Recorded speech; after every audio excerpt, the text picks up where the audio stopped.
Réussir sa vie. 3 mots qui retiennent notre attention. Mais de quelle réussite parlons-nous? Pour beaucoup, réussir sa vie se résume à avoir un job haut placé, bien rémunéré, avec une grande maison et une belle voiture. Or, cela se traduirait plutôt par réussir dans la vie, bien que j'espère que ceux qui auront vu mon podcast sur l'argent et le bonheur sauront que ce n'est en aucun cas cela. Mais bon, passons. Alors, réussir sa vie, c'est quoi? Réussir sa vie, c'est croire en l'instant. Commençons par un exercice tout simple à faire. Je vous demande d'estimer votre degré de satisfaction de votre vie actuelle sur 10. Puis suite à ça, vous vous poserez la question: que me manque-t-il? Que me faut-il pour arriver à 10 sur 10? Quels sont mes besoins? Quels sont mes désirs? Quelles sont mes envies pour que ce chiffre augmente? Et il faut alors se poser la question: comment? Comment faire pour résoudre ce manque que je viens de trouver? Parce que si vous restez sur le pourquoi 7 sur 10 par exemple, parce que je n'ai pas ci, parce que je n'ai pas ça, vous restez centré sur vos problèmes. Or votre cerveau, si vous ne lui donnez pas de direction à prendre, va tourner en rond et cela entraînera beaucoup de frustration. Ceux qui auront fait cet exercice sérieusement verront que ça fait un bien fou de comprendre réellement ce qu'il nous manque.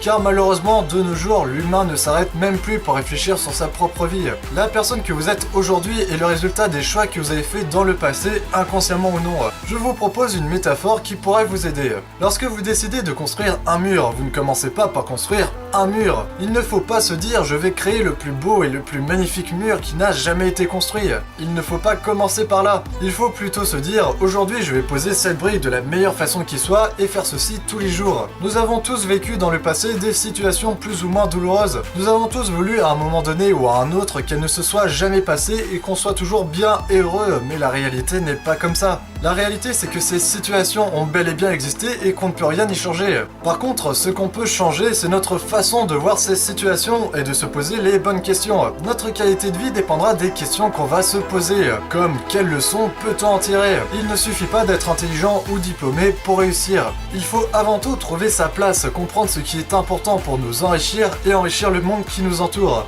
De manière générale, ceux qui réussissent n'ont pas forcément quelque chose en plus. Ils ont surtout trouvé ce qui était important pour eux, l'ont investi avec passion et n'ont pas eu peur de l'échec. Lorsque j'examine autour de moi les gens qui ont réussi, ce sont ceux qui ont clarifié leurs besoins, qui ont osé sortir des sentiers battus sans craindre les revers et qui ont employé beaucoup d'énergie. Avoir un QI élevé ne suffit pas pour réussir. Il faut un bon quotient intellectuel, certes, mais aussi une bonne intelligence sociale et émotionnelle. Avec un quotient intellectuel élevé, mais l'impossibilité de nouer des relations, de comprendre les autres et le monde qui nous entoure, ou l'absence de motivation et de passion, vous ne réussirez pas. Nous avons tous une liste d'interdits, de freins qu'il faut surmonter. On a ainsi une petite voix intérieure qui a tendance à nous rabaisser. Je n'ai pas la compétence, je ne viens pas du bon milieu, je suis moins intelligent que mon collègue, etc. Ajoutez à cela un certain pessimisme qui fige les personnes dans la situation dans laquelle elles se trouvent. Il y a beaucoup de talents qui n'aboutissent pas, des gens qui ne sont pas à leur place, tout ça parce qu'ils ne sont pas suffisamment optimistes sur leurs chances de réussite. Les gens qui réussissent ont su saisir les opportunités lorsqu'elles se présentaient. Il faut être dans un état d'esprit pour provoquer les occasions et ne pas avoir peur de les saisir quand elles se présentent, ne pas craindre les échecs. J'ajouterais que les chances ne sont pas toujours celles que l'on croit et peuvent se cacher dans des événements négatifs. Par exemple, un licenciement ou un refus pour un prêt vont amener les gens à repenser leur existence, à changer de vie. Et là encore, il faut savoir saisir les opportunités, être très attentif aux chances qui passent, savoir les détecter et les saisir parfois immédiatement sur le moment. On dit souvent qu'il faut vivre le jour présent comme si demain était le dernier. C'est vrai que cela aide à avoir une belle vie, mais c'est aussi de l'égoïsme. Quand on a des enfants par exemple, on est obligé de penser à leur avenir pour les mettre sur une pente favorable. Je vous conseille plutôt de vivre le jour présent comme une occasion de créer des souvenirs qui resteront gravés. Vous pourrez ainsi créer des souvenirs avec vos enfants qui vous remercieront plus tard. N'oubliez pas que le présent est éphémère et que le passé est durable et sera là jusqu'à votre mort. On n'est jamais heureux que dans le bonheur qu'on donne. Donner, c'est recevoir. Vivre, c'est apprendre à aimer. Il ne faut pas attendre d'être parfait pour commencer quelque chose de bien. Une vie parfaite est impossible. On ne peut pas, sous prétexte qu'il est impensable de tout faire en un jour, ne rien faire du tout. Le rôle de tout être humain, c'est de faire la preuve que le monde n'est pas sans raison.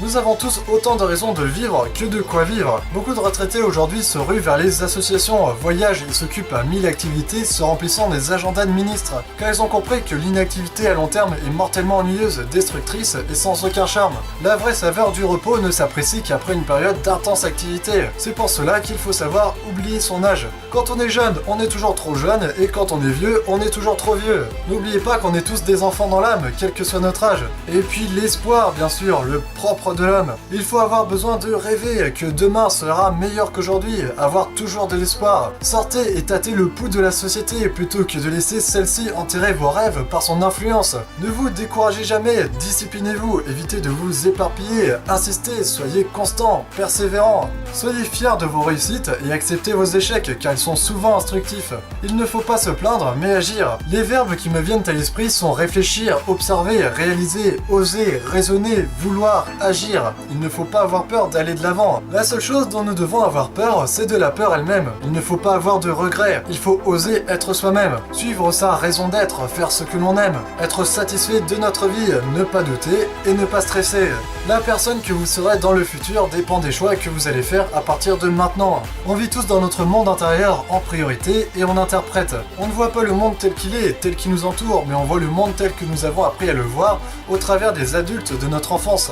Il faut renoncer à être parfait. Ce que je vous demande pour finir, c'est de penser votre vie, faire le point et vous verrez alors. Merci à ceux qui m'ont écouté jusqu'au bout.